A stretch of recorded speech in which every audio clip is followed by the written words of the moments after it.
Hello class 9th students. तो आपको याद ही होगा द लॉस्ट चाइल्ड हमने स्टार्ट कर लिया था चैप्टर, और इसका लगभग लगभग आधी कहानी हमने पढ़ ली थी।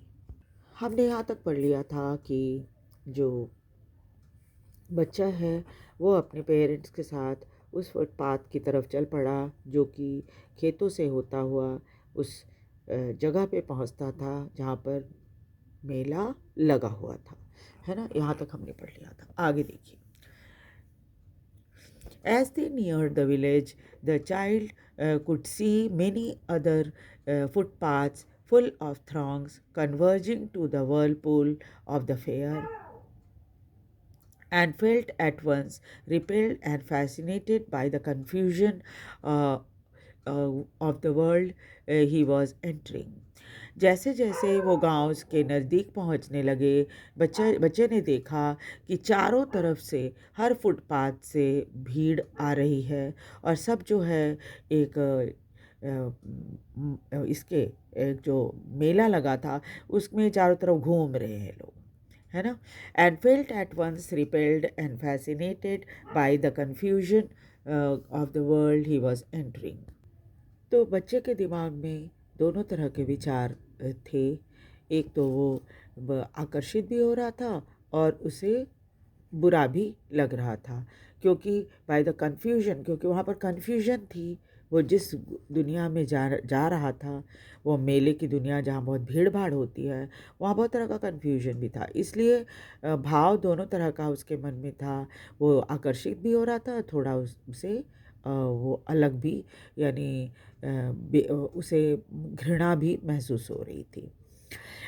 Sweet meat seller hawked gulab jamun, rasgulla, barfi, jalebi at the corner of the entrance, and a crowd pressed around his counter at the foot of an architecture of many colored sweets, decorated with leaves of silver and gold. एक मिठाइयों की दुकान थी जहाँ पर वो ज़ोर ज़ोर से आवाज़ लगाकर मिठाइयाँ बेच रहा था। गुलाब जामुन ले लो, रसगुल्ला ले लो, बर्फ़ी ले लो, जलेबी ले लो। और ये कोने पर इसकी दुकान, एंट्रेंस के जहाँ पर मेले के लिए घुसते हैं, उसी कोने पे ये शॉप थी। और चारों तरफ भीड़ जमा थी उसके काउंटर के बाहर। और उसने अपने काउंटर के ठीक सामने में एक आपने देखा होगा मिठाई की दुकान में अक्सर क्या करते हैं, वो लोग बड़ी सुंदर से सजा कर रखते हैं रंग बिरंगी मिठाइयों को। तो उसने भी बहुत सुंदर से एक कलाकारी करके मिठाइयों को सजा कर अपनी दुकान में रखा हुआ था। और सभी मिठाइयों पर जो थी वो सिल्वर और गोल्ड के जो पत्थर लगे रहते हैं, है ना, वो लगा हुआ था। आपने देखा होगा कि वर्क लगा रहता है मिठाइयों के ऊपर सिल्वर और गोल्ड का, तो उसकी मिठाइयों में भी सिल्वर और गोल्ड का वर्क लगा हुआ था। The child stared open-eyed, and his mouth watered for burfi. That was his favorite sweet. I want that burfi, slowly murmured. और बच्चा जो था खुली आंखों से वो उन मिठाइयों को देख रहा था, और उनको देखकर उसके मुंह में पानी भी आ रहा था, क्योंकि बर्फ़ी जो थी वो उसका फेवरेट स्वीट था। और उसने धीमे से बुदबुदाते हुए बोला, I want that barfi. But he half knew as he begged that his plea would not be heeded because his parent would say he was greedy. और उसे आधी बात तो उसे पता थी, क्योंकि वो अगर प्रार्थना करेगा भी तो उसकी प्रार्थना को सुना नहीं जाएगा, क्योंकि उसके पेरेंट उसको कहेंगे कि वो बड़ा लालची है। So without waiting for an answer he moved on. हालांकि उसने बोला जरूर आई वॉन्ट दैट बर्फ़ी, लेकिन अपने माता पिता के जवाब का इंतज़ार किए बिना वो आगे बढ़ गया। The flower seller हॉक्ड।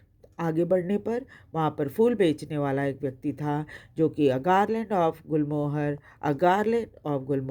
बोल रहा, गुलमोहर की माला खरीदने के लिए लोगों को कह रहा था, क्योंकि वो गुलमोहर की माला बेच रहा था। द चाइल्ड सीम इरिसिस्टिबली ड्रॉन, बच्चा भी अपने आप को रोक नहीं पाया उन खूबसूरत फूलों को देखकर। He went toward the basket where the flower lay heaped, और वो उस बास्केट की तरफ गया जहाँ पर ढेर लगाकर फूल रखे हुए थे। एंड हाफ मरमर्ड, फिर थोड़ा उसने आधा अधूरा बड़बड़ाया, आई वॉन्ट दैट गार्लैंड, मुझे वो माला चाहिए। But he well knew his parent would refuse to buy him those flowers because they would say that they were cheap. और इसलिए उसे पता था कि उसके पेरेंट जो है वो फूलों की माला नहीं खरीदेंगे और वो ये कहेंगे कि ये तो बड़े सस्ती चीज़ है। So without waiting for an answer he moved on, उसने रिक्वेस्ट ज़रूर गार्लैंड खरीदने की लेकिन अब अपने मन में सोचकर कि वो मना कर देंगे, उनके जवाब का इंतज़ार किए बिना वो आगे बढ़ गया। A man stood holding a pole with yellow, red, green and purple balloons flying from it.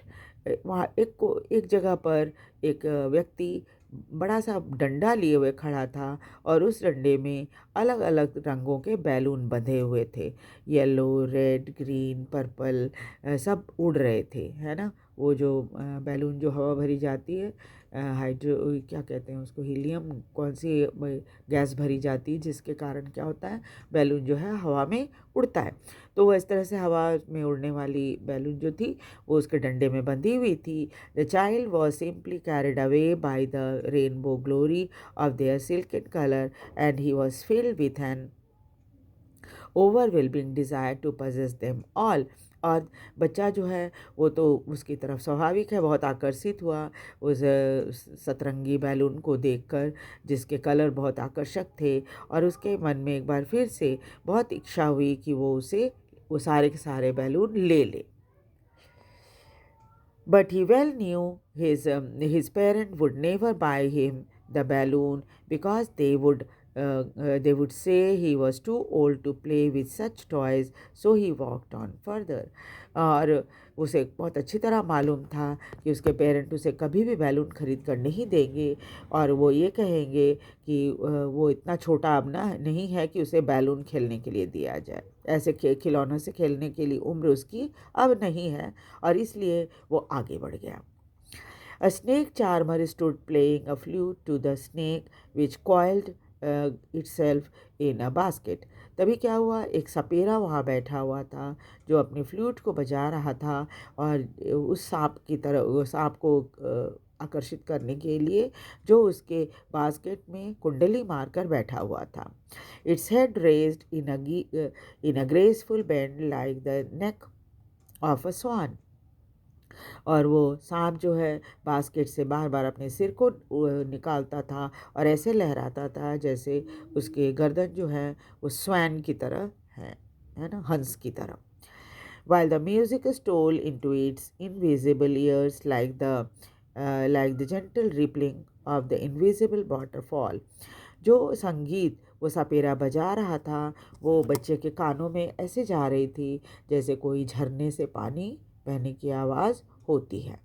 The child went toward the snake charmer, बच्चा भी उस सपेरे की तरफ गया, but knowing his parent had forbidden him to hear such coarse music as the snake charmer played, he proceeded further.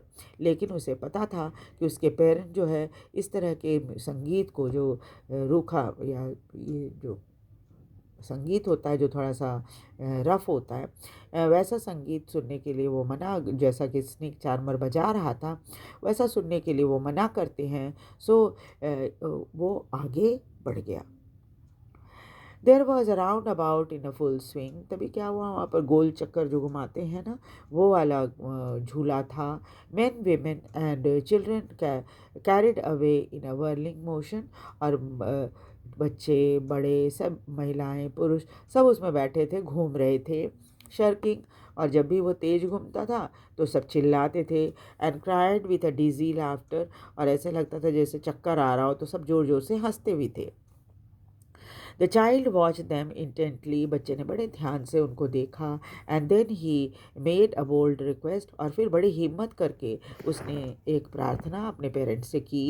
I want to go on the round about, please father and mother, मैं इस गोल चक्कर पर घूमना चाहता हूँ, please मुझे चढ़ने दीजिए mummy papa. There was no reply, जब उसने रिक्वेस्ट किया मुझे उस पर झूले पर चढ़ना है, तो कोई जवाब नहीं आया। And he turn to look at his parent, वो मुड़कर अपने माता पिता की तरफ देखने की कोशिश की। They were not there head of him, उसके आगे तो वो बिल्कुल ही नहीं थे। He turn to look on either side, उसने दोनों तरफ मुड़कर दे उनको देखने की कोशिश की। दे वर नॉट देयर, वे वहाँ नहीं थे। ही लुक्ड बिहाइंड, उसने पीछे देखा। And there was no sign of them, लेकिन उनका कहीं नामो निशान नहीं दिख रहा था। A full deep cry rose within his dry throat, and with a sudden jerk of his body, he ran from where he stood, crying in a real fear, "Mother, father." उसके बाद एक बहुत तेज चीख उसके गले से निकली। गला बिल्कुल सूख गया था, और अचानक उसकी बॉडी जो है वो कांपने लगी थी। वो इधर उधर दौड़ा, जहाँ वो खड़ा था उसके आसपास, ज़ोर ज़ोर से रोता हुआ वो डर के मारे माँ पापा चिल्लाने लगा, माँ पिताजी चिल्लाने लगा। Tears roll down from his eyes, आंखों से उसके आंसू बहने लगे। हॉट एंड फियर्स, घबराया हुआ और गर्म गर्म, जब हम रोते हैं तो आंसू बड़ा गर्म सा होता है ना।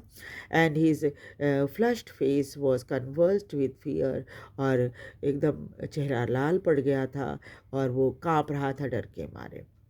पैनिक स्ट्रिकन, घबराया हुआ, he ran to to one side first, पहले वो एक तरफ दौड़ा, देन टू अदर, फिर दूसरी साइड दौड़ा, हिदर एंड दीदर, यहाँ वहाँ दौड़ा, इन ऑल डायरेक्शन, जितनी दिशाएं थी हर जगह वो दौड़ गया। Knowing not where to go, उसे समझ में नहीं आ रहा था मैं कहाँ जाऊँ। मदर फादर, ही वेल्ड, वो ज़ोर ज़ोर से रोने लगा माँ पिताजी बोलकर। हिज येलो टर्बन केम अनटायर्ड, उसने पीले रंग का एक टर्बन बांध रखा था जो कि खुल गया। And his clothes became muddy, और उसके कपड़े भी गंदे हो गए। Having run to and fro in a rage of running for a while, कुछ क्षण के लिए तो घबराहट में वो इधर उधर भागता रहा। ही स्टूड डिफीटेड, और जब इधर उधर भाग के उसने पाया कि कुछ नहीं माता पिता का पता चला है, तो वो हार कर एक जगह खड़ा हो गया। ही क्राई सप्रेस्ड इनटू सॉब, और उसकी जो जोर से रोने की जो आवाज़ थी वो धीरे धीरे सिसकियों में बदल गई। At little distances on the green grass, he could see through his filmy eyes men and women talking. थोड़ी दूर पर उसने देखा कि घास पर बैठे हुए कई पुरुष और महिलाएं हैं जो कि बैठकर बातें कर रहे हैं। He tried to look intently among the patches of bright yellow clothes, but there was no sign of his father and mother among these people who seemed to laugh and talk just for the sake of laughing and talking. और उसने कोशिश की बड़े ध्यान से देखकर जो भीड़ वहाँ यहाँ वहाँ थी उनमें पीले कपड़े पहने हुए कोई व्यक्ति हो, लेकिन उन्हें कहीं भी अपने माता पिता का चिन्ह नज़र नहीं आया इन इन लोगों के बीच में। और लोग जो थे वो मस्त अपने आप में बातें कर रहे थे, हंस रहे थे, जैसे लगता था कि वो हंसने और बातें करने के लिए भी वहाँ पर आए हैं। He ran quickly again, वो फिर दौड़ा, this time to a shrine to which people seemed to be crowding. वहाँ पर एक मंदिर था जिसके पास लोग इकट्ठे हो रहे थे, भीड़ इकट्ठा हो रही थी। Every little inch of space here was congested with men, और हर इंच जो जगह थी वो लोगों से भरी हुई थी। But he ran through the people's leg, लेकिन ये छोटा सा बच्चा था तो लोगों के पैरों के बीच से वो दौड़ा। हिज लिटिल सॉब लिंगरिंग, अभी भी वो सिसक रहा था और मदर फादर बोल रहा था। Near the entrance to the temple, जब वो उन लोगों के बीच होता हुआ मंदिर के एंट्रेंस तक पहुंचा, how ever the crowd become very thick, लेकिन भीड़ तब बहुत ज़्यादा बढ़ गई थी। मेन जॉसल ईच अदर, लोग धक्का मुक्की कर रहे थे। हेवी मैन, लंबे चौड़े लोग, विथ फ्लैशिंग एंड मर्डरस आई, आंखें बहुत बड़ी बड़ी और बड़ी खतरनाक सी, एंड हेफ्टी शोल्डर, और चौड़े कंधे वाले। The poor child struggle to thrust away between their feets, उनके पैरों के बीच बेचारा बच्चा जो था वो आगे बढ़ने की कोशिश कर रहा था, but knocked to and fro by their brutal movement, लेकिन लोगों की धक्का मुक्की में वो कभी इधर हो जाता था, कभी उधर हो जाता था। He might have been trapped underfoot, वो शायद पैरों के नीचे कुचला जाता, had he not struck at the highest pitch of his voice, अगर उसने अपने पूरी जोर लगाकर चिल्लाया नहीं होता। फादर मदर, माँ पिताजी। A man in a surging crowd heard his cry, एक व्यक्ति ने उसकी चीख की सुनी, और स्टूपिंग विथ ग्रेट डिफ़िकल्टी, और बड़ी मुश्किल से झुककर, lifted him up in his arm, उसे गोद में उसने उस व्यक्ति ने उठा लिया। तो नेक्स्ट क्लास में हम आगे चैप्टर करेंगे। और आपको वीडियो कैसा लगा, इसे लाइक और सब्सक्राइब ज़रूर कीजिए और शेयर भी कीजिए, ताकि सभी बच्चे इसका फ़ायदा उठा सकें और मुझे भी मोटिवेशन मिलता रहे। Thank you very much.